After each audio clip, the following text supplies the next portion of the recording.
I'm Kevin Power, and this is SaskScapes, the podcast featuring stories of arts, culture, and heritage in Saskatchewan.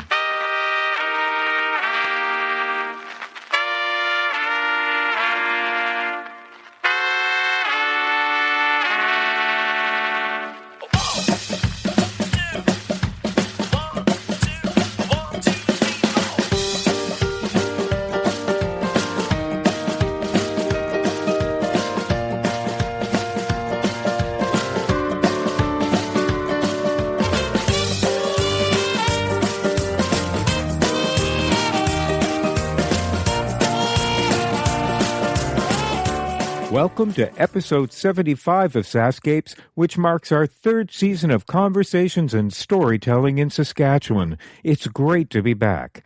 This episode is sponsored by SaskCulture. SaskCulture is a non-profit organization that helps nurture cultural engagement in Saskatchewan. Thanks to funding from the Saskatchewan Lottery's Trust Fund for Sport, Culture, and Recreation, SaskCulture is able to support many cultural groups that offer a wide range of cultural activities in communities throughout the province. For more information on all of the work being done by SaskCulture, as well as upcoming events including Culture Days, visit saskculture.ca and iheartculture.ca. Great news! Now you or your organization can sponsor your own episodes of SaskScapes. Connect with us via Twitter, Facebook, or email saskapes@gmail.com, and I'll be glad to tell you more. Now on to the episode. It's said that behind every great artist there stands a great team, and part of that team is the family. In the first half of this episode, I'm joined by the parents of two performers of the wildly successful Rosie and the Riveters. In the second half of the episode, the parents of Canadian singer-songwriter Jeffrey Straker join me. The topic of conversation is the key role parents play in fostering music and creativity from their children's early formative years to their ongoing support even now that they are successful artists. Well, folks, welcome to episode 75 and the first episode of season 3. Yay, we've made it to the third year.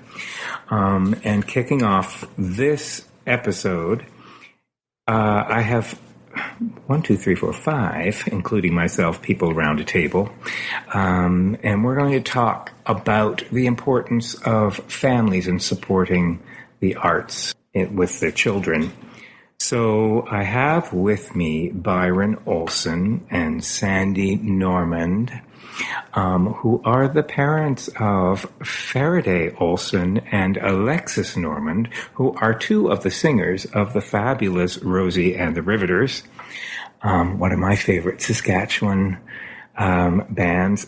And I adore what you guys do. I adore the sensibility, the time period you've placed yourself in. It's just my cup of tea. So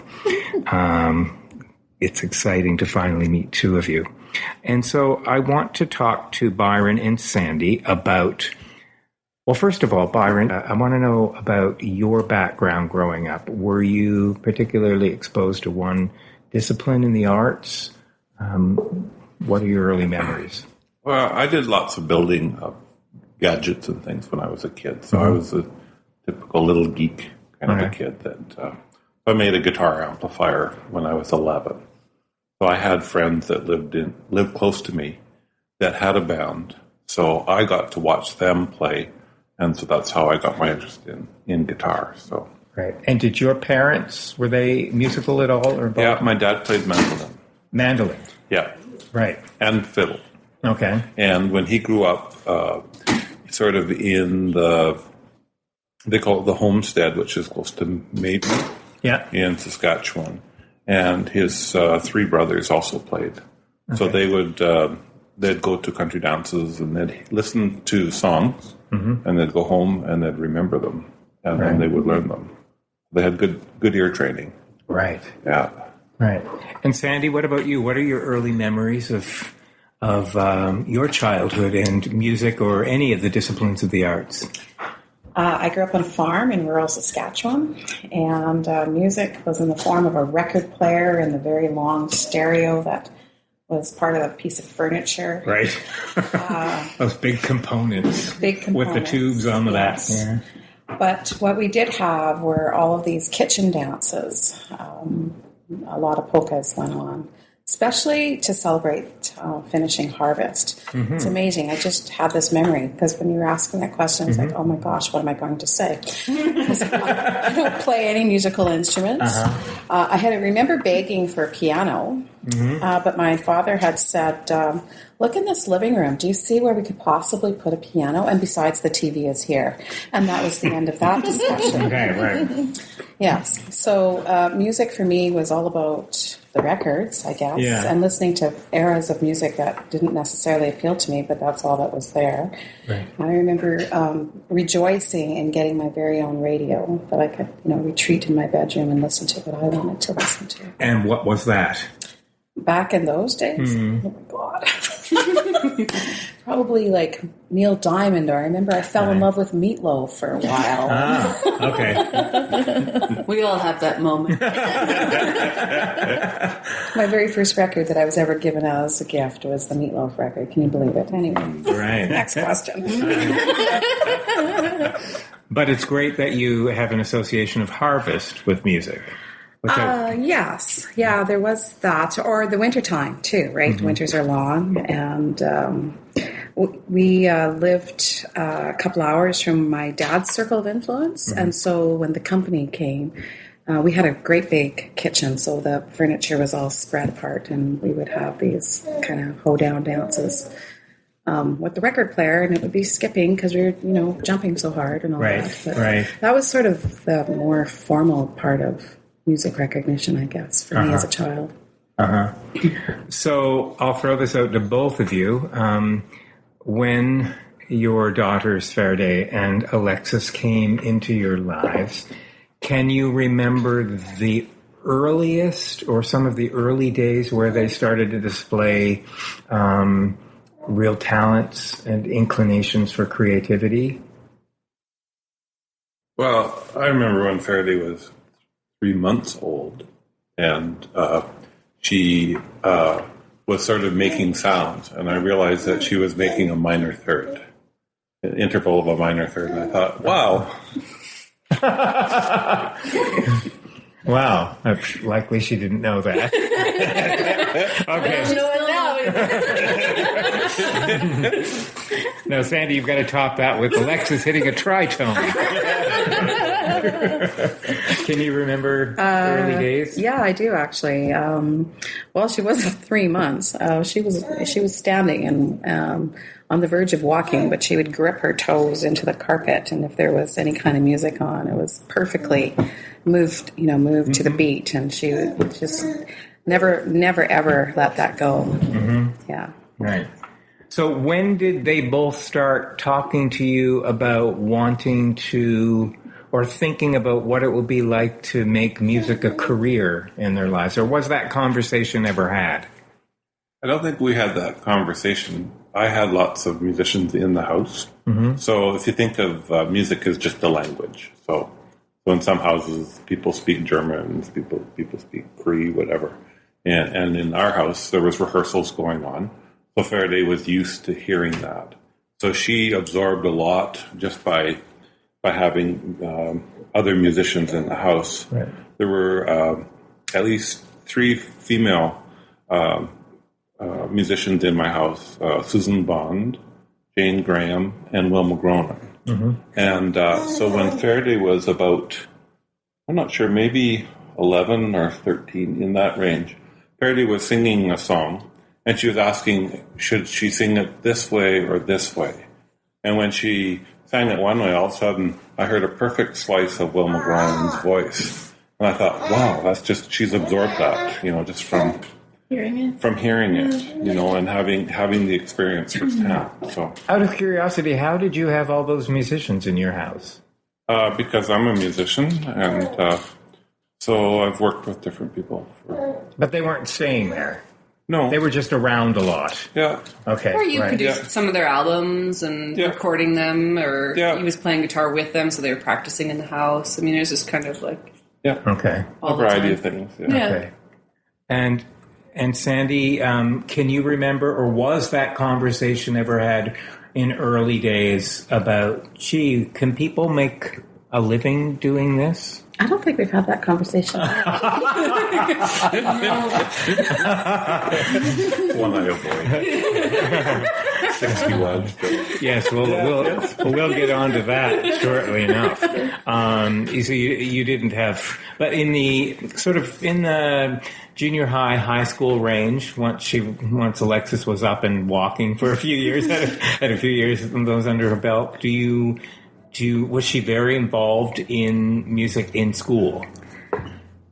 Yes, but I'm thinking more of the drama. That's why the hesitation. Okay. And so I think there were musicals at the school too. Well, the thing is, in the French school, we didn't have a music teacher most of the time. Mm-hmm. The reason I got started Mom put me in, music actually has been around for a long time because my parents put me in music for early childhood classes when I was very little. Okay. Yeah. And then that lasted till I was 6 or 7. I can't remember. 7. 7, really? Oh. And then a couple of years later, my dad was selling a house for one of his friends. They were moving to Ontario and they weren't able to sell their piano before they left. So my dad's like, okay, well, we'll take your piano and try to sell it. Okay. And the piano never left the house. Right. That's likely making up for the one you didn't get. But I get to dust, yes. Well, the thing was knowing that she had something inside of her, because she was just always vibrating rhythmically. Yeah. Back in those days, I had to wait till she was 3 to put her into something with music. So there was nothing from this discovery at 11 months or whatever until she was 3, and then in music early childhood until after that. And then for my husband and I, Bernard, we basically said we're not going to be the parents that forced our kids into piano lessons or something, because you just hear this all the time of kids hating to be in it. Our philosophy was if you were that interested, you had to ask. And when you started to beg, then we sort of took interest. Okay. And then we negotiated. Okay, all right. Yes, because my husband, that's what he does for a living. So yes, the piano came in our house, which was really interesting because it didn't have a piano stool with it. And there was this love seat that had a great big back on it. And this little girl, she would take this love seat and she'd push it right up to the piano and prop herself on top of the back of this couch. Uh-huh. And she just started plunking. And then the next thing I know, she went downstairs to go get her tape recorder with, I don't know, whatever song was on her cassette, and brought it upstairs. Play, listen to that, try, rewind, play. I mean, it was just like that. And within days, she was playing whatever was on that cassette. So the negotiation just went that much quicker. Right. Who knew that was my negotiating tactic? I'll show them. Right. So there was just this natural ability that you can't ignore. And of course, I guess we just always encouraged that among all of our children. And in Alexis's case, it was in and through music. Right. Well, but I think that that's not to be dismissed, the fact that you encouraged it, because I don't know that every family does that. I mean, I think that if parents have a vision for what they want their child to be, then they tend to steer them in that kind of direction. But you clearly didn't put those kind of limitations on your kids. No, I don't think so. I think of, as you were saying, another story popped in my head. I mean, did I envision that Alexis would make a career out of music? No, not back then. She was a child. Yeah. But I think of my father, who we grew up on this farm, and we had 2 dugouts, and we moved there when I was 4. And he basically said, you can't go anywhere near these dugouts because you could drown. And so it was extremely important to my father that we learned how to swim. Well, I didn't just learn how to swim. I mean, I became a lifeguard. I was a swimming instructor, and the guy said, I just wanted you to learn how to swim. And sort of this is going on too, with the music. You just encourage it, and it takes on a life of its own. Mm-hmm. And I think that's exactly what happened. Right. And Byron, you obviously were ensconced yourself in the arts. So it probably for you to see Faraday really excel in creativity and to foster that with her. Yeah, but I did same with Sandy. I didn't want to push music or purposely show Faraday how to do things. I waited until she was interested. So Faraday, at one time was it Nirvana songs or Ocean songs or what was that? Oh yeah. I was about 13 or 14 when I wanted to actually learn guitar, and so I. Yeah, so she'd come to me and she'd say, "What chords? Can you show me the chords?" So I would show her the chords, and she'd remember all the chords and she could sing. And her only difficulties were mechanical ones, and which I thought she has a great capacity for, absorbing a lot of information and then work on it. Right. So, but you got a guitar when you were 4. Yeah. I was doing guitar repair, and somebody brought in 3 guitars and wanted me to fix one guitar for them and give me 2 guitars. And one of them was a very small harmony guitar. So it was a Valentine's Day. When I was 4. And when you were 4. So I brought that. I fixed it up and brought it back for Faraday. That's when she got her first guitar. That's a very vivid memory for you. Yeah. It's a very vivid memory. I remember him standing in the doorway with it when I was 4. Yeah. Very exciting. I learned one little thing. I sang my brother, Peter Glynn. That's right. The other thing that was really funny is actually when Faraday was a lot smaller, and I'm not sure if she was how much older than your daughter or Paulina. Yeah. But when Faraday was learning words, I'd have my guitar, so I'd say bridge pins. So then Faraday would say bridge pins, right? So then we would go pick guard, frets. So we had headstock, frets, lower bout, top bout, sound hole. We just had all these, and she was just sort of barely saying all these words, but she knew which each one was. So where's your nose? yeah. Had no clue about any of that. Yeah. That's really quite a contrast then between the two of you, that you, because this was your livelihood, that you could communicate that and have that commonality of language between yourself and Faraday. And then Sandy, for you, where you had grown up with more of music appreciation, you didn't have that language commonality between the two of you to discuss instruments. You weren't opening up the inside of a piano and saying soundboard or right hammer, right? But you didn't need that anyway. No, I would be telling her it needed to be dusted. That's very true. Right. So fast forward a little bit more, and I'll ask this of Faraday and Alexis. So at what point, now I think I sort of am going to answer my own question here. For Faraday, I suspect you've not chosen a 9-to-5 cubicle office way of making a living. Mm-hmm. And do you think that was influenced by watching your dad and how he carved out a living for himself? Because I'm gathering at one point you weren't sort of doing the corporate 9-to-5. Right. Sort of, right. So was that right? Were you influenced by that? Did his decision influence yours? Well, I would think so. I think a big part of it is that I think there was always kind of an option was always there of not pursuing the common path.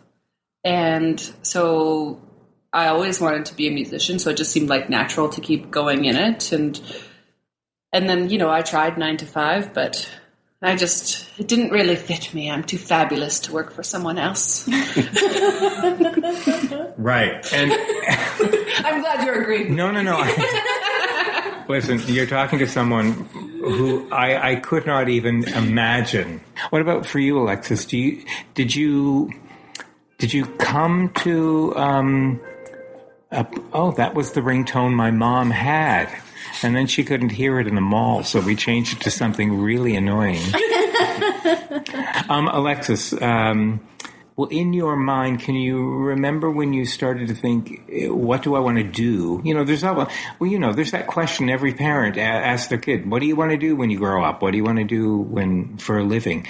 When did you make the decision that this is what you wanted to do? And when did you bring your parents into that conversation?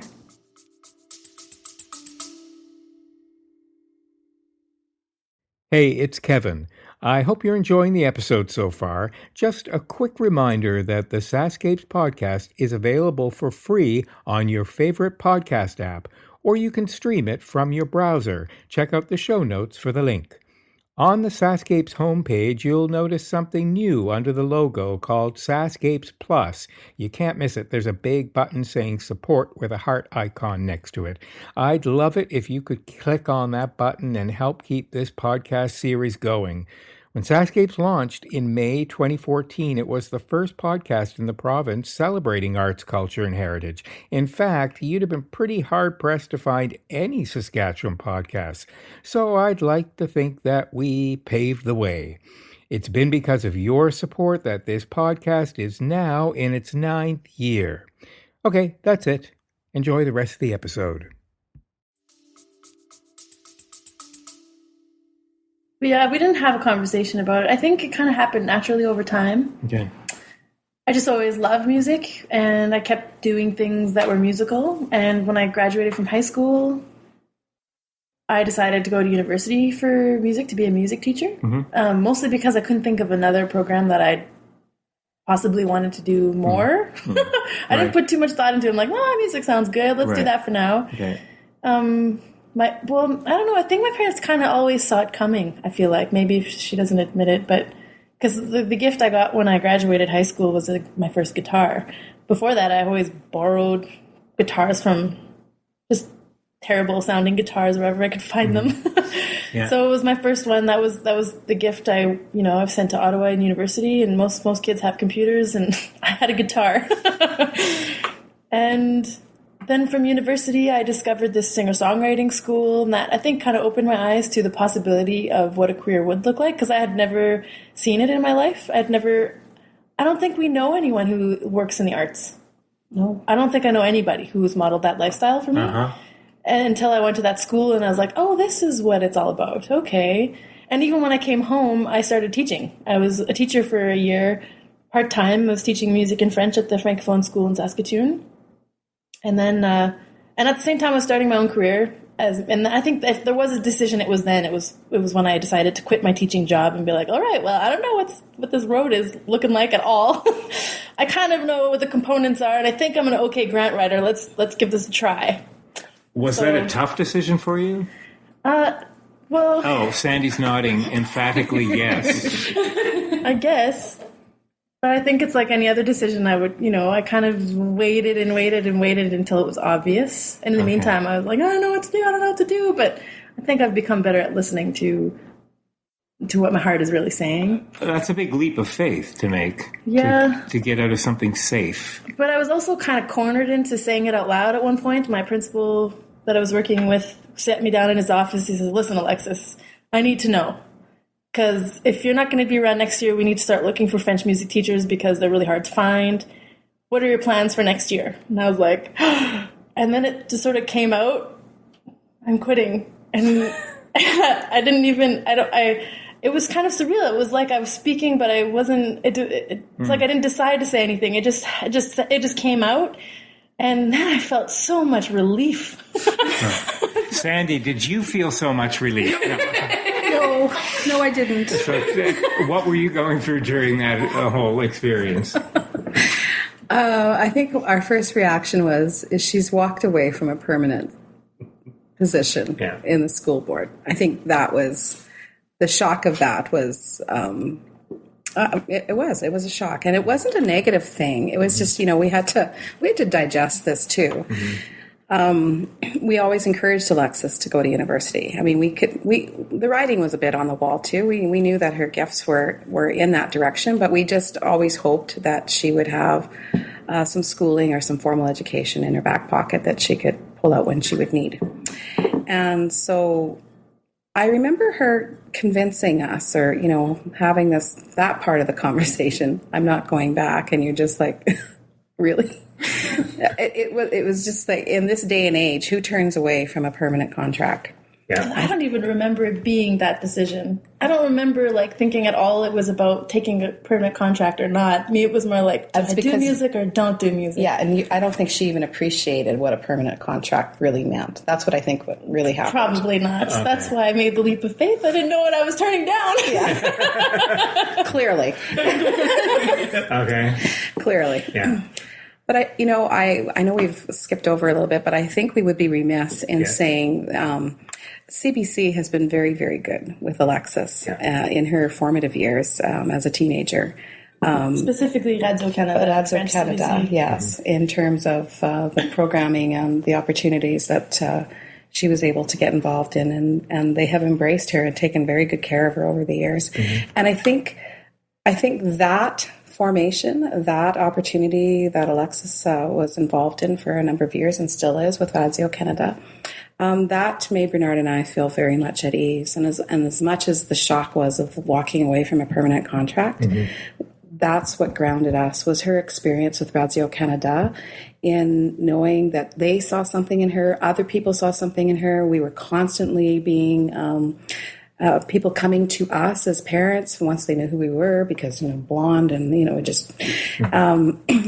just that affirmation of who she is as a person, that she developed this all on her own. Mm-hmm. I mean, the support was there, and oftentimes we weren't even there. I'm not a francophone, so I wasn't there all the time, and so it was others that kind of pointed out to me, "Excuse me, but do you know who this is?"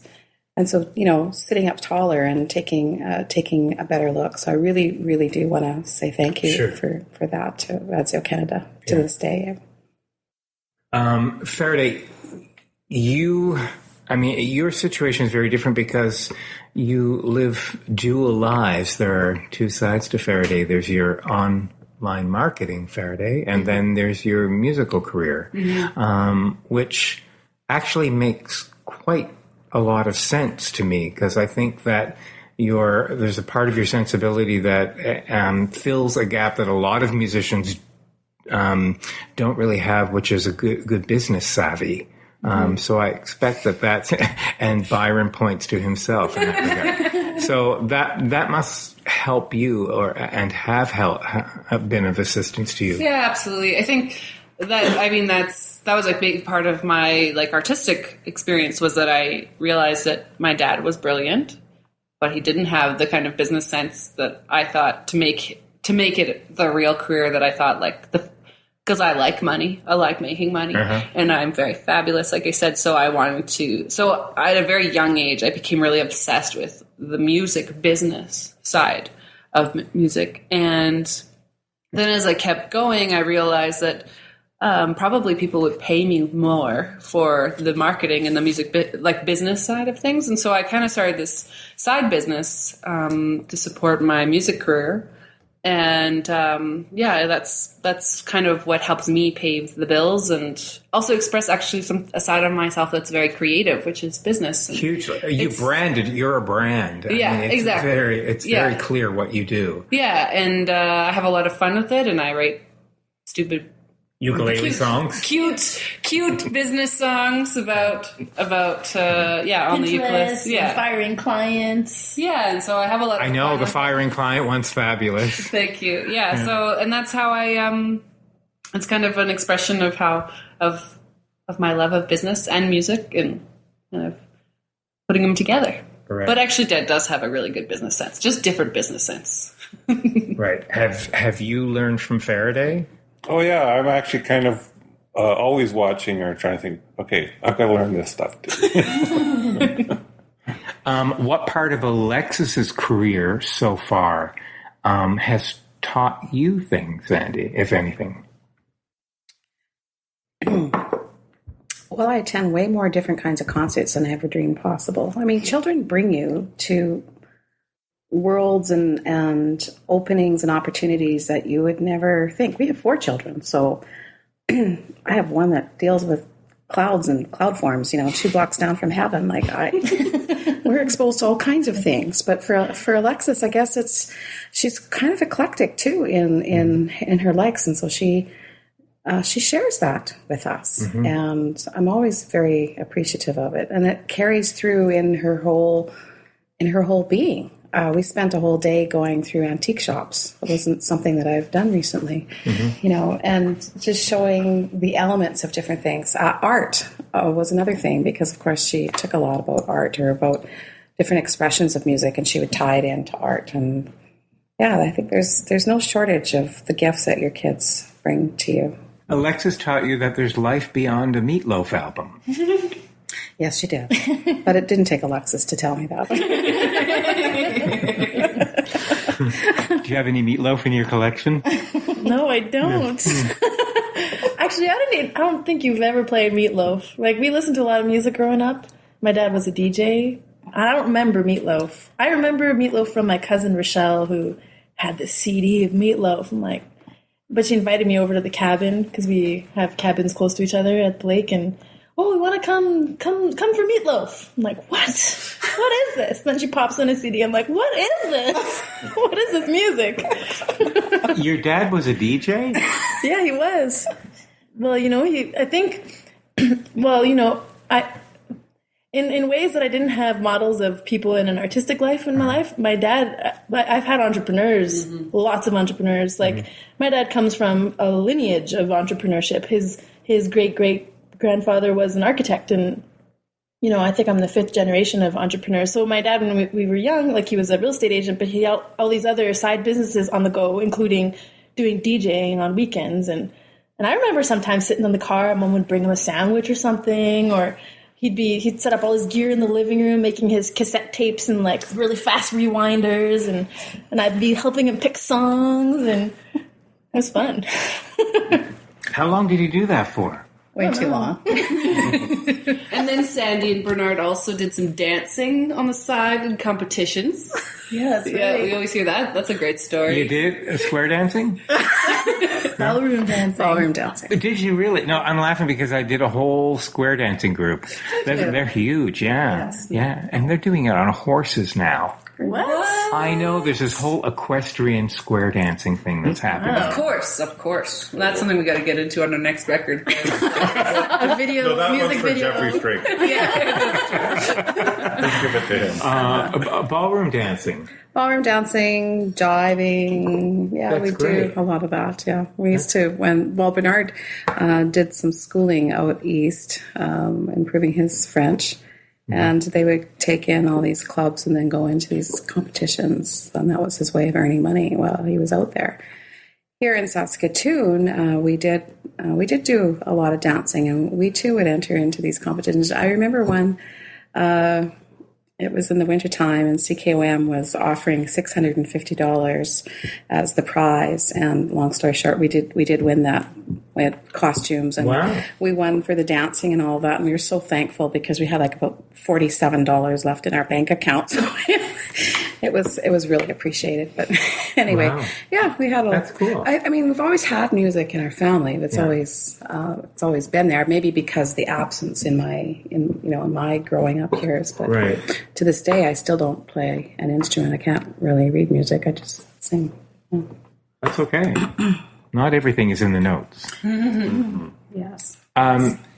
Do either of you, Byron and Sandy, have sleepless nights over your daughter's, plural, choices of pursuing music and making a career out of that? Do you? Because, I mean, I'm not alone. I include myself in this. The questions that I'm asking you are questions that I've had to live through in my own life, in my own career. But I just wonder if you worry about this kind of a career, and do you go back to thinking about those teacher contract days? Does your practical brain kick in? No, I've never is a strong word. I would rarely worry about Alexis being in music. sometimes the phone rings and she's across the country or something, and surrendering. I more have to deal with surrendering to. What do you mean by that? To letting go. Like you want to. It's natural for you to want to protect your child from, and it doesn't matter that your child is a completely mature adult. You still want to protect them, and sometimes when the phone rings and there's sadness or fear or anxiety or something on the other end of the line, and you can't do anything, but you listen, and then I get off the phone and have a little cry. But I think the punchline is that thank God she called. Right. So I'm always appreciative that the willingness to stay connected to us as a family, not just Bernard and I, but our siblings as well. Mm-hmm. So very, very appreciative of that. Mm-hmm. The other thing that keeps Bernard and I very relaxed is that she has an extremely amazing work ethic. Mm-hmm. She has a great business sense that I think her father had those sides of the genes have passed on to her. So that releases or relinquishes the worry aspect, because she has a very good business sense. She has a good instinctive sense that I don't need to worry them. Yeah, she's a Normand. Definitely. You've all got that work ethic.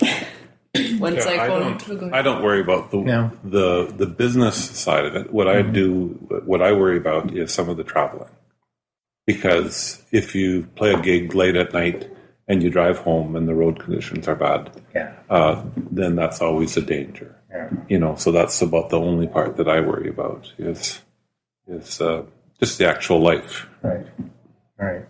Because I guess what I'm thinking is there is heartbreak. There's undeniable heartbreak of disappointments, things you thought you'd land, things you thought you'd book, engagements that you hoped you could get, that they said maybe another year, whatever the circumstances, performances that just, for some reason just fell flat of expectations. And what I find fascinating is our parents are the first people we call at times like that.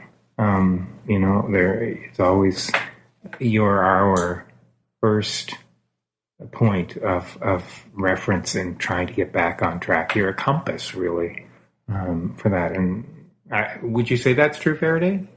Oh, absolutely. I think that there's, even just recently, I'm a new parent myself, and not so much heartbreak, so much as also there's always decisions. You're constantly almost recommitting to your career in art because you are experiencing setbacks. And even just recently, I was really thinking about what is my commitment to the Riveters now that I'm a mom. Does it make sense for me to put my baby in a car all the time and take her on the road? And my dad and my mom were the people I talked to and asked, what do you think? Is this what I should keep doing? But I said to Dad, I'm afraid if I leave the group, this is probably the most successful group I've ever been in. Maybe this would be the last opportunity I have to do this. And Dad was like, yeah, that's probably true. And my dad thought I should keep going in the group. And that was a big part of my decision to recommit, to just keep going, was because my parents are trusted mentors in my artistic and entrepreneurship career. And when they support what you're doing, it's a big sign to keep going. Right. Alexis, are there difficult times in your musical career where you really value your parents' input, that you look to them? Well, I think it's like my mom says, I think one of the biggest challenges of getting used to being an artist is the distance between the emotional distances between highs and lows, or even just highs and neutrals, because you're still falling from somewhere high. And even though you've had such a great experience, it's kind of like, whoa, it's a bummer a lot. So it takes a toll emotionally. And and having mom around and papa and the rest of the family, just to know, sometimes I come back from tour and my sister calls and says, hey, we're having chili tomorrow for supper. You want to come? Yes, please. I do not want to cook. I'm so thankful that they just are mindful of that, So it's not just from my parents, but the whole family gets. I think it's also been a learning process because no one's really had an artist in the family before. So we having to because then they can gauge, oh, Alexis is really stressed out. She's got a grant due. It's okay. I'll just bring her some lunch. Right. So, it's a way of supporting each other. Right. Any pearls of wisdom from you, Byron, and you, Sandy, to people, families that are listening to this podcast who are seeing early signs of creativity in their children and really not knowing how to navigate their way through that, and living somewhere in a small town where there may not be a lot of resources? Any advice on how to foster that talent without a lot of resources? Well, every parent can just follow the interests of their own child, whatever their interests are, and just support them in any way. For musicians, you need an instrument, and you need access to information. So, these days kids can do quite well by looking on their smartphone and finding music and finding videos on how to play. Alexis was using a tape recorder as a way to do it, and that's how I did it. When I was a kid, I didn't know how to play guitar, so I had a tape machine, so I'd play 2 chords, and then I'd jam on top of it. Yeah. And then I got to see how a scale was working with those chords, so I built it up myself. Someone else would have had music lessons. Someone else would have, had parents that showed them, or teachers, but it doesn't matter. It's just, you can get into it in many ways. So, but you don't have to have that conversation of, well, that's nice if you want to do that on the side, but you should think about what you want to do that's practical for a living. You don't have to have that conversation. Or do you think it's important to pose that as a possible scenario? Well, why not do all of it? Try to. Alexis got training, and then you've also done your own path, so you're covered. You got your bases covered. Right. Fairly's covered because she's got, her own business, and she's done a lot of music, so she's covered in terms of what she wants to do. So the desire to eat will come. So. Right. They will. Yeah. The thing is that it's natural to want to make a living. Yeah. But how wonderful is it to have, a child that grows up that has something that they're passionate about, and want to do whatever that is, right? That's a gift. So. Yeah. Well said. Anything else any of you want to add to along the lines of this conversation? I think it takes a lot of courage to go out and decide to be an entrepreneur, whatever that looks like, and it doesn't seem stereotypically like the natural thing to do. And I guess in our case, we were surrounded. It's in the lineage. It's kind of everywhere. Did we expect that this would happen? No. But, I have 3 other children, and all what they're doing I didn't really expect either. So I think, again, it's offering that unconditional love, and that takes so many forms. And knowing which battles to fight, knowing, when to challenge, when to let go. I think we've adopted the philosophy, we give them roots and we give them wings. Yeah. That's true. Thanks. Thank you. Thank you. Hey, it's Kevin. Just a quick reminder that SaskScapes is a free download, no matter where you find us. SaskScapes has its own app for both Android and Apple devices, and that app can be found in the Apple App Store and Google Play. You can find us on iTunes, Stitcher Radio, SoundCloud, and Libsyn, as well as many of the other popular podcasting sources. If you like what you're hearing, your comments and star ratings help boost the series in the podcast rankings, so I'd love to hear from you. Okay, let's get back to the podcast. Were it not for my next 2 guests, one of Saskatchewan's most successful and most prolific singer-songwriters, well, he wouldn't be with us at all. Of course, I'm speaking of Beverly and Glenn Straker, who are the parents of none other than Jeffrey Straker, who is well known and well loved in this province and in this country, and one of my former podcast guests. So, hello, Beverly. Hello, Glenn. Hello. Good. Hi. How are you today? I'm excellent. And just so we're clear, this is the first time I've done a podcast via the telephone. So we're not actually face to face. I find you in your home in Panachoy. Yeah, on the farm. Right, on the farm. And the population of your town is? About 250. 250, the booming metropolis. Yeah, it's kind of going downhill, but like all the rest of the small ones, you know.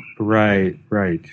But we all are united in the fact that we do not change our clocks, which just recently happened. That's right. Yeah. Right. Mm-hmm. We're sane people. We keep it all the same. We keep it the same. Thank goodness. Yeah, no kidding. So, a few questions I'd like to start with. We, of course, are all familiar with the immense talent that is Jeffrey Straker, but I want to sort of talk about where that talent was fostered and what role you both played in it. But let's start a little bit before Jeffrey and talk about the two of you. Beverly, did you grow up in Saskatchewan? Oh, yes. And did you have a particularly creative family, musical, artistic, otherwise? Oh, my mother is very musical, and I guess I inherited her gift because I have a good ear, and I actually taught myself to play piano starting at about the age 5 by ear. So when it came time to have formal lessons, I had a terrible time because it was like too much work. I wanted to just listen and play. I didn't want to work at learning notes and whatnot. So, but yeah, no, and it's always kind of been a part of me for sure. And Glenn too. Was it you or your mom who was a church organist? Well, no, it was me. Oh, it was you? Yeah, it was me. And do you still? Mm-hmm. I still do. I sub, actually, Panachoy's church, United Church, closed, several years ago. And up to that point, I'd played for them for 25 years. And now our congregation has joined with Raymore, and they have an organist, and I sub for her occasionally. So, yeah, I still do from time to time. Great. And how about yourself, Glenn? You're also Saskatchewan born? Yeah, right here, actually. I was born in Lestock, which is the next town to us. Uh-huh. So at one time, there was a hospital there, an old hospital. There is still, but I was born in the old St. Joseph's Hospital there. Wow. And really so all our kids were, too. You really stuck close to your roots. And our kids were born there, too, so. Oh, right. All close here. And how about the talent in your family growing up? Well, actually, we're all kind of, we call it old-time music, like the country music. My mother always loved to sing lots, and my dad played a bit of fiddle and a bit of guitar, and always had a bit of it. So there was always music in the home, and it was quite common. We had some good neighbors here. The Crowell family, they had an orchestra all their lives here, so they were neighbors. It was not uncommon for once in a month or whatever, maybe more often, there'd be kind of a late going fiddle party at the house sort of thing. And so lots of people would come from town, even out here, and sing, dance, play, whatever, you know. Did you have the barn dances? No barn dances here. It was all just in the home sort of thing. Right. That's fantastic. So there you settled and raised your family there. How many children are in your family? Three. The 2 boys and a girl. That's what I thought Jeffrey had said. Right. Yeah. Jason is the oldest one, and then Jeff and then Jill. Right. And are the other two creative in any way? Jill is musical and has inherited the ear. And Jason has a hard time getting a radio. Jason sort of got left out of the mix here, poor guy. But he loves music. Yeah, he does.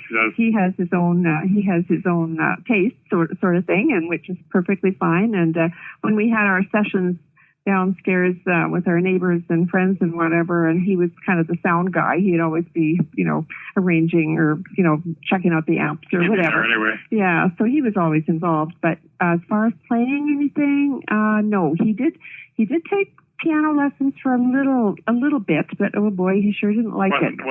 Wasn't his thing. So that was So that's how it was. And over the years too, you talk about music in the family. It was not uncommon, even like for us. Like I'm talking about ourselves and our kids and these friends, and neighbors that play a lot. So we had a lot of musical people here in the area. We'd go to this time we would go till 5:30, 6 o'clock in the morning.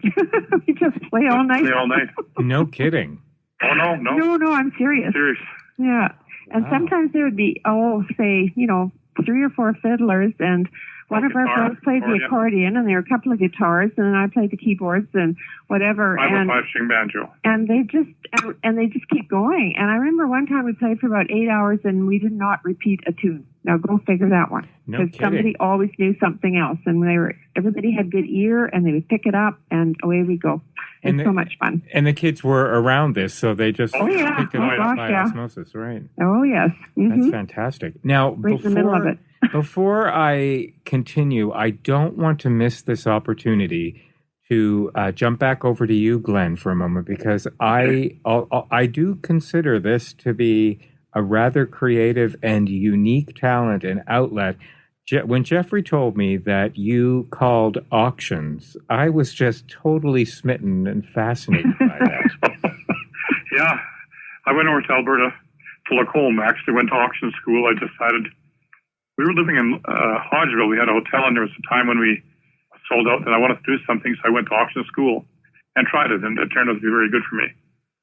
Yeah, they have before auctions. I got finished auction school, an auction company come and hired me to go to work.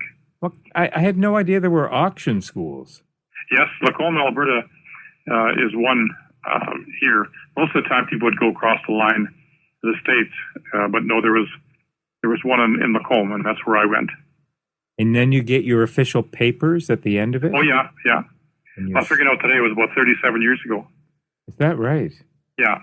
1979, I went to my so-called graduation picture sort of thing.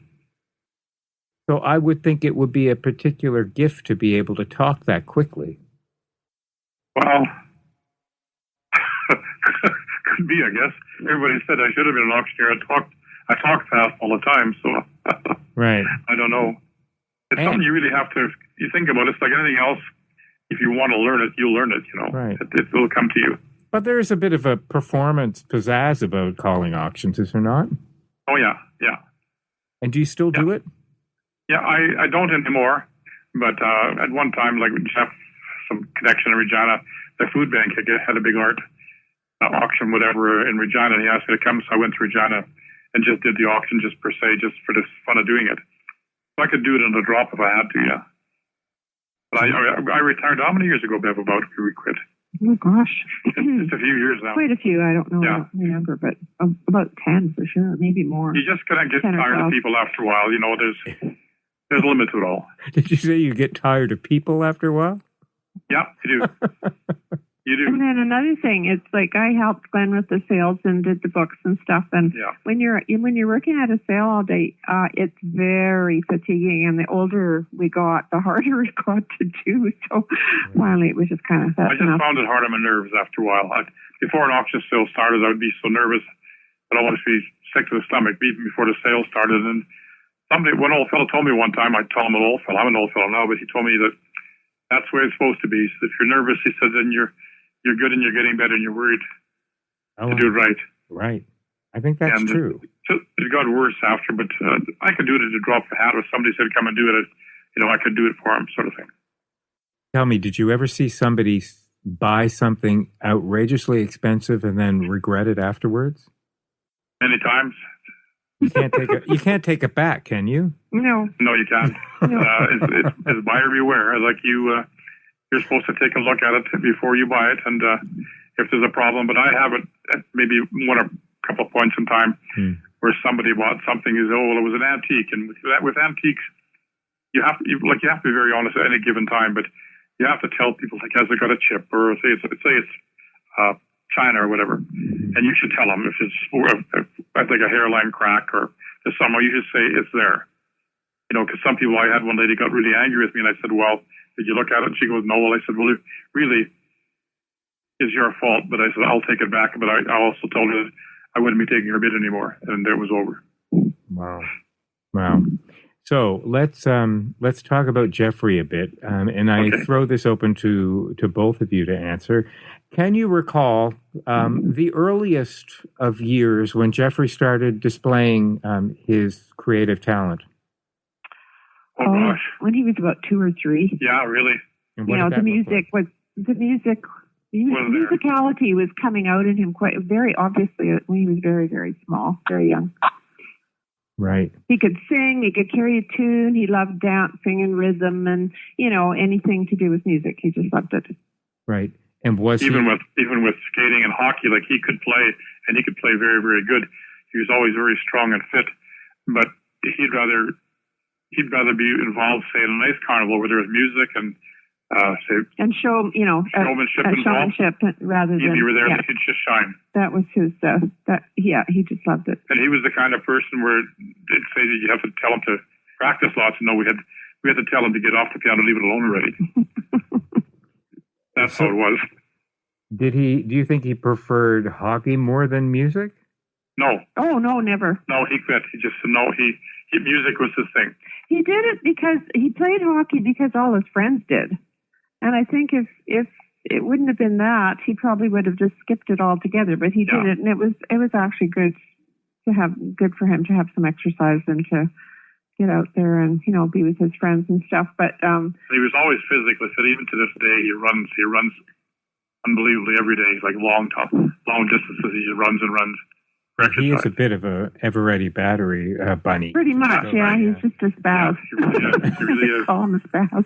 Yeah. You call him a spaz. Yeah, pretty much. He's kind of spazzy. He just goes. Even if he'd come home on, say, during the summer, whenever he could get here, he would never be in the house. He'd be out trimming in the trees or cleaning brush along the lane or doing something. He'd be on the go. I think we call that A-type personality. Oh, very much, yeah. Just go, yeah, for sure. So, and something I thought about, you were talking about the other kids with music.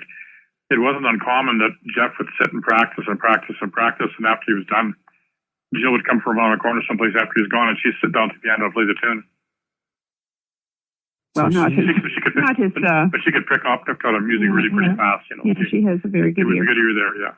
Well, that gift of the ear is not to be dismissed because it sometimes can be just as valuable, if not more, than the actual trained schooling that one goes through. Right. To know what's on the page, but to be able to improvise and have that gift of the ear is really, really key. Mm-hmm. So, I know the last time that Jill was home here, had a little girl here, a granddaughter, and she was downstairs and she went over and she started playing the piano, and I said, "When did you ever play the piano last?" She said, "I don't even know." Yeah, for sure. Is she fostering the same musical appreciation in her daughter? Not yet. She's only 2.5. Oh. Our granddaughter? The granddaughter, you mean? Oh, gosh, yeah. She's a musical little... she loves music, yeah. Right. And sings, carries a tune, and she's got all the traits. We always hear about that from people. Always they go, another Jill. Yeah. Now, Jeffrey, I remember Jeffrey talking about one of his piano teachers growing up. This would have been when he was a little older. Okay. Was it... Dickie Young? Yeah, like sort of when he was starting to get near high school. Was he? Oh, in high school. That was Dawn McTavish. Yeah. She lived close to Raymore. Mm-hmm. On the farm, yeah.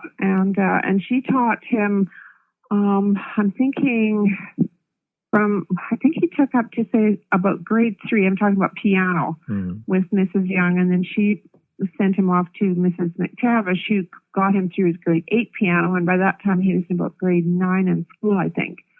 And then she kind of brought him through his grade 8, and then she sent him to the university or to the conservatory in Regina, where he finished off.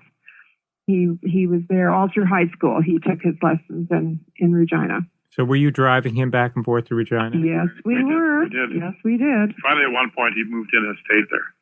And that worked.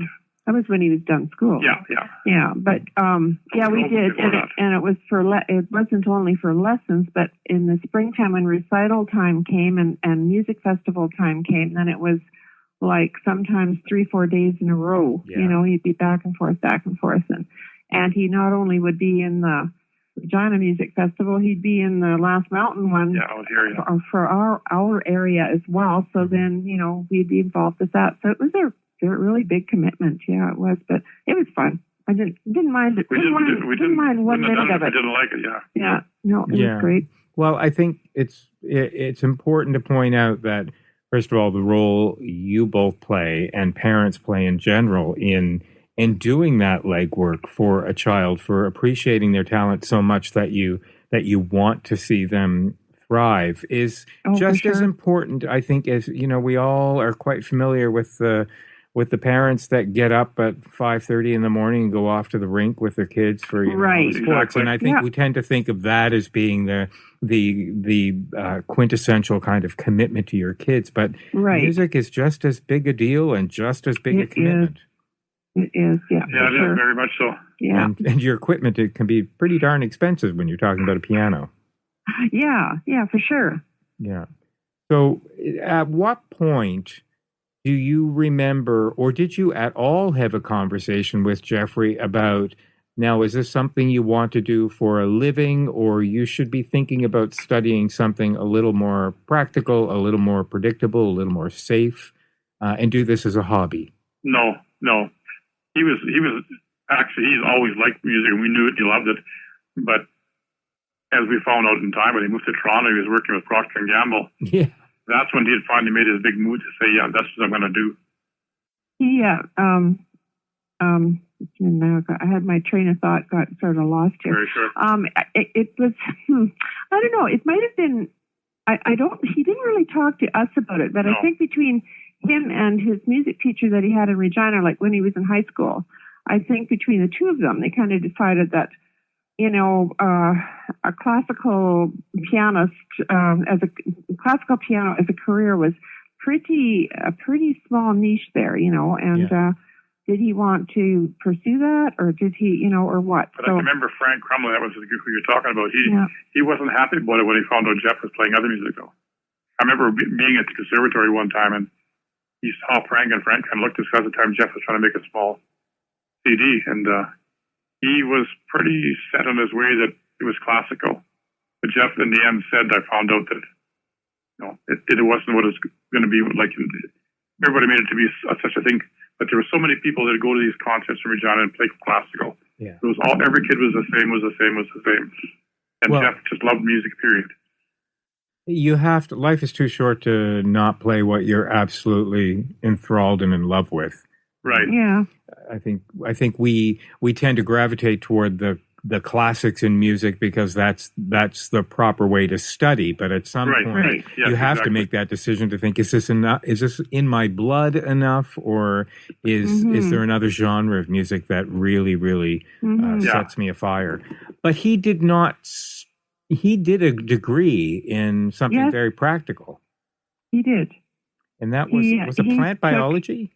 His degree was science, biology, which I thought you couldn't get more, sort of left brain, right brain. Well, I think what happened was he just sort of got burnt out and tired of it all, and I think he just thought, well, I'm just going to work in a lab or whatever, I think he just sort of pulled himself away from it, although it was still deeply in his soul. He just kind of, and anyway, that's what he pursued, and I guess he was thinking more of a career and making a living, and as opposed to being a musician kind of thing. At that point, I don't think he realized that he could do it, and and support himself, and just with his music kind of thing. At that point, but once he got a little bit older and was in the music scene in Toronto and saw what was happening. And then he just developed a little bit more self-confidence. And he, And he got involved with people in Toronto that were into the other kind of music. And he realized that, hey, there is another avenue. Yeah. And I think some of the good old rockers he met over in time, we know of today, they got to know him and got to talk to him. And he liked what they did. And he found out, hey, there is something else out there. And he liked it very much. And they helped steer him also in their own kind of way. Yeah, for sure. So where were your heads at during this whole process? Were you just the kind of parents that thought, whatever you're doing, as long as it makes you happy, that's good with us. Oh, for sure. Oh yeah. It was, but it wasn't that I didn't think he could do it, but I was thinking, oh my gosh, because he had a really good job at Procter and Gamble, like it was great. He can make it over. And he was, and he was playing music on the side, which is something he could do, and he was, out on weekends and playing with bands and this and that and having a whale of a time. And I thought, oh, he's got the best of two worlds. Yeah. And so I sort of thought, oh, you silly boy. You did. But at the same time, I supported him, Yeah, but when he left Procter & Gamble, they were almost, the lady who was his boss, he told me she was in tears when he said, I'm leaving. And she said, whatever you do, don't go to work for somebody else. If you quit music, come back to us. Yeah, so he had that cushion, Right. And he gave himself 2 years. When he started off on his own, on his musical career, so to speak. And he gave himself 2 years. And he thought, well, if it doesn't do anything in that span of time, then I'll just go back to what I was doing. So, but he was very persistent and he just kept on going, and he had some ups and downs, but it was just a gradual process in the right direction. And gosh, things really worked out well for him. So during some of those, sorry, go ahead, Glenn. He's got a really, really good sharp head on him. He's like business-wise, management-wise. And I know some time ago when he was still in Toronto, he and a young lady, I don't know her, but we know of her, and they started doing some work together. And actually Sony called him in and said, you people should go on the road and you should have seminars and teach a lot of these young people who are in music about managing themselves with music and to know what they're doing wrong.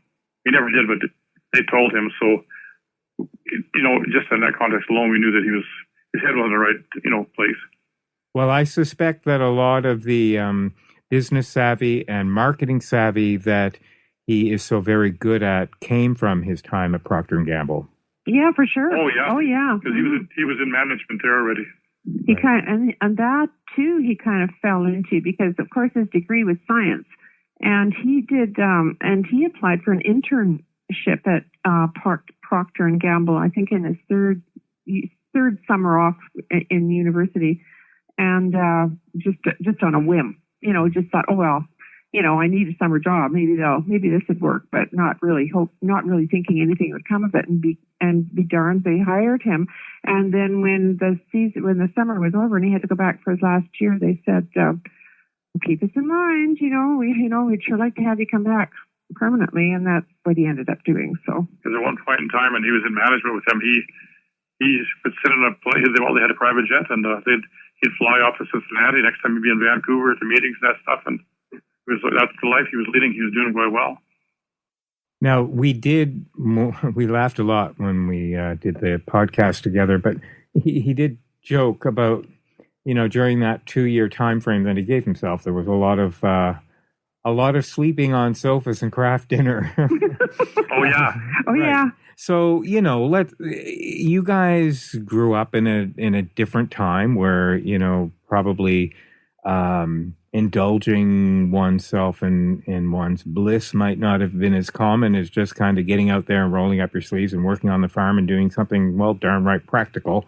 So what do you remember how you felt during those lean times? I mean, did your heart kind of ache for him, thinking, oh gosh, I hope this works out for you? Oh yeah, for sure. Oh, even like when he was out of, like I said, he went to the conservatory, had an apartment or job, like we'd haul food to him and do whatever he needed. We'd be there for him, sort of thing. And, so whatever we could do, even in Toronto, we'd do what we could do.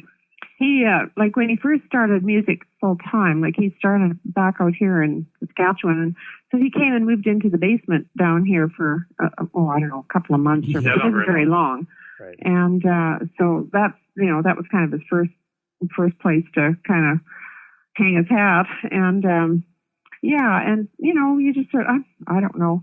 It was just sort of a day-to-day thing. Like he just thought, oh, well, okay, he's going to do another concert tonight at such and such a place and whatever. And you just kind of go along with it. And I don't really remember thinking one way or the other that, this poor guy, he's just so down and out and this is so sad. I just kept thinking, well, this is one day and then the next day is going to be something else and so on and so forth. And that was just sort of a gradual evolvement sort of thing, not not something that was just sort of cut and dried, if you get my gist. Well, he must have gotten all of that smart sense from you guys. Oh, of course he did. I was going to say, well, I hope so, but you never know. Well, no, I think that's probably how you raised him. Oh, yeah. Yeah. Oh, yeah, for sure. Yeah. And so now, here he is being so darn successful. Do you... well, I think I already know the answer to this question, but do you have any concerns or worries, or do you, as a mom and dad, just kind of somehow feel even the amount of traveling that he does, just knowing that you want him to stay safe?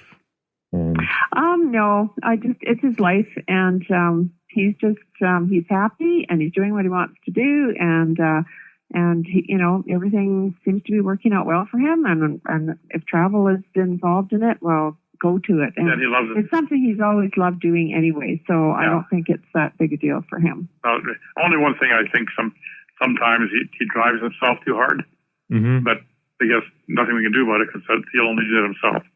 But he does. We know he works really, really hard, and I figure sometimes too hard. Well, there's nothing wrong. There's nothing wrong with a good work ethic, and sometimes. Oh no, not at all. But even one time, one of his drummer told me, he said, Jeff just drives himself too hard. It's almost too bad that he didn't have somebody to do some of his work for him, because he works every little aspect of being a musician in a band, whatever. He does it himself. He has nobody do anything for him. Yeah. So he said that time. He said to me, well, I think sometimes it'd be good for him to have a break, but then Jeffrey is so into what he's doing that nobody's going to tell him. I mean, anyway, it's going to be like he wants it. So the best way to do that is do it yourself. I think I'm not dissimilar in that breaks for me are just a moment to think of what I should be doing instead of having a break. So it's just easy to keep going instead. Yeah. So I'd like to pick your brains on some sage advice that you have for other parents who are spotting natural gifts of creativity in their children, and sort of how do you just sort of let go and just as long as your child's not doing anything dangerous or harming themselves, to just sort of trust the process enough to encourage it and not have expectations of really pressed upon your child of doing something that's, well, something close to perhaps what you did for a living, or keeping a business, something in the family, keeping people sort of tied down rather than just giving them wings and letting them soar. How do you, any advice for parents who have struggled with that? I don't know if I could give any advice, but I just say go for it. I would tell them to go for it, but at the same time, help them, but don't push them in any one direction. Let them feel it, just like Jeff. Let them find out for themselves. But if we think about it, though, like, they've got to figure every avenue when they're going a direction. Don't go because rock is the thing, sort of thing. Don't think I got to be a rock star. First of all, go to be a musician and be a personality and be honest with yourself and everybody else, and I think the rest will fall in place. Oh, and another thing, like when Jeff was studying, when he was doing all his lessons and his performances and his recitals and his music festivals, et cetera, there were kids that that he performed against or played with or whatever, whose parents were very pushy. And they were, they were stage parents. Like they really put pressure on their kids, and they wanted them to win, and blah blah. And some of them would get quite out of joint, if their child didn't win or at least place or whatever. And I just was never like that. I just thought the worst part is those kids in the end fell away from it. They didn't stay with it. As long as they do their best, and what happens happens. Even to this day, like if he's playing in the area, we go to all his shows. You do? I even had one person come to me and said, one of the girls who played cello with him, she said, do you come to all the shows? And I said, if they're close by, we sure do, because we love him, so we do. We love the music. So I think that's part of it, too, showing up, show your appreciation for what he's done. You must have been thrilled when he won the International Songwriting Competition. Oh, that was so exciting. Yeah. Did you go? Yes, that was very exciting. You mean like Chile? Yeah. Yeah, I got on the computer here and I worked for nights and nights and nights until I figured out how I could get it live, and I did. Yeah, we watched it online each night, and it was the time difference was, I don't know, quite a few hours. 3 hours in the morning. But oh my gosh, it was tiring, but it was so good. Yeah, it was very exciting. Yeah, that was a pretty great moment for him too. Mm-hmm. Well, I think what you said about not, I think the danger in trying to have expectations of your child to do something sensible rather than letting them find their own path, but also not to push them on that path and do stage parenting. You can squelch it just as easily that way. And nothing worse than a life lived with a bunch of unrealized dreams. Right. For sure. He's very lucky to have both of you just sort of be able to do that. I think some parents just would worry so much that they just couldn't have that ability to just sort of let them go. And I know. That happens even in everyday things. Like the same kind of parents could have their kids say involved in hockey, and they're there yelling and screaming at them for doing this or doing that wrong, and that could happen with this, and it does, but you shouldn't. I think too that we both feel that he was raised decently and has good values and has a good head on his shoulders, and he has a good education, and he can think and decide and do things for himself quite well. And I just trust him. I just trust my kids and trust that they're doing the right thing for themselves. And they're all done well. Like they have all three different directions, but they've all had a good head on their shoulders. Well, we did the best we could, and now they're adults. It's up to them. But if they have that basis, then they're going to do okay. Well, you couldn't get more sensible than that. Well, that's good to hear. That's fantastic. Well, I guess... Go ahead. I was just going to say, I guess we raised our kids the way we were raised. It was just good down to sensible values and... whole country upbringing sort of thing. You work hard and you get results, and you just sort of, I don't know. It's... just the upbringing, I guess. And how many people in the day when you were growing up went off to have a career performing? Oh, actually, in my day, I remember in high school there was one boy who was studying classical piano, and he played, every once in a while at school assemblies or whatever. And I thought he was just the best thing ever. But he became a minister. He never did go on to do any performing, and that was it as far as I can remember. And my kids around me, I had nobody. Yeah. Just neighbors, like I said. Yeah, I think if you go back generations, I mean, of course, we've never been for a lack of worldwide talent in any generation, but certainly growing up in, rural Saskatchewan, it was not something that you often heard of. Right. Or even thought of, like in all my life, I never thought of anybody around me or in a family being that good to be a performer on stage anywhere, They were just good enough that you had a good time. They sitting down to play music with them, and you're all played the same. Well, you can study with the best, but I do think at the end of the day that innate musical talent is genetic. So it obviously runs in the water. Yeah. Yeah, probably right.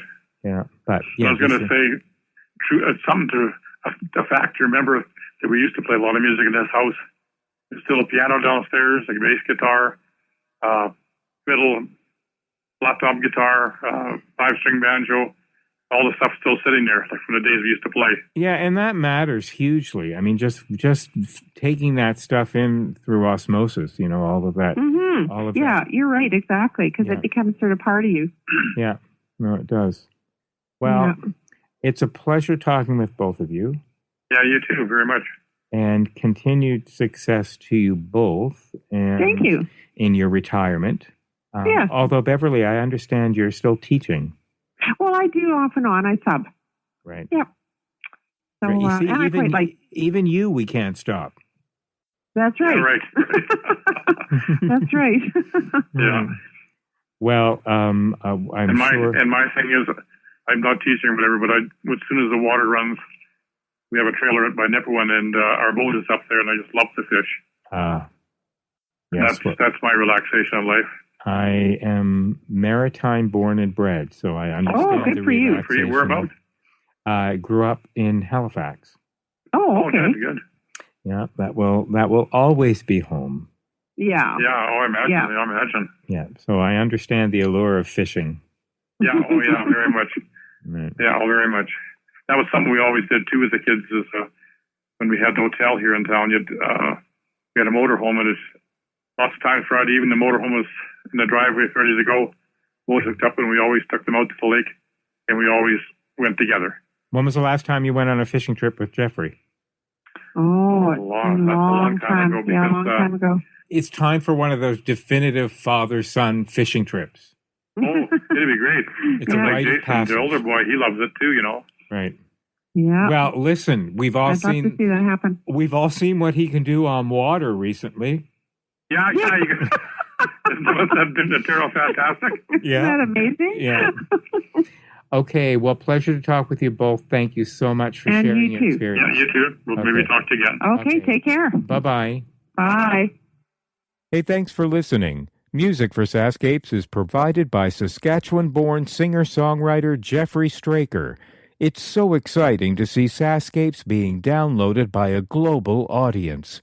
Remember, if you're in Saskatchewan and have a story that needs to be heard, contact me about how you can become a sponsor. Stories from our past and our present, they're all waiting to be told from here in the land of the living skies. So until next time...